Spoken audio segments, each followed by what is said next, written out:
The overall goal of this procedure is to fabricate a field dewetting device capable of transporting droplets with bioanalytes without additives. This is accomplished by first coating a conductive substrate with candle soot. The substrate will serve as the bottom electrode of the device.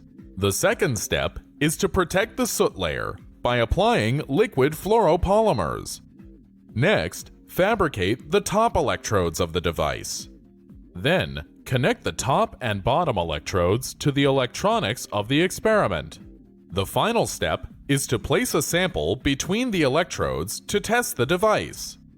Ultimately, results shows that field dewetting devices can support continued droplet transfer in response to each electric pulse for at least 700 pulses.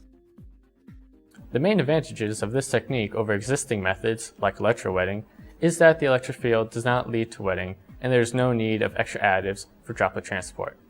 The implication of this technique extends toward the development of a fully automated lab-on-a-chip platform that work regardless of droplet chemistry.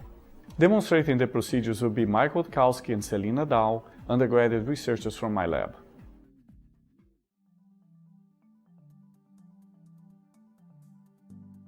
The first step is to prepare the conductive substrate for the ground electrode.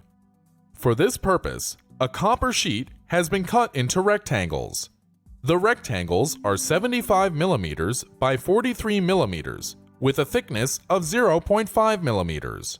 Ready a container of copper etchant to clean the substrates.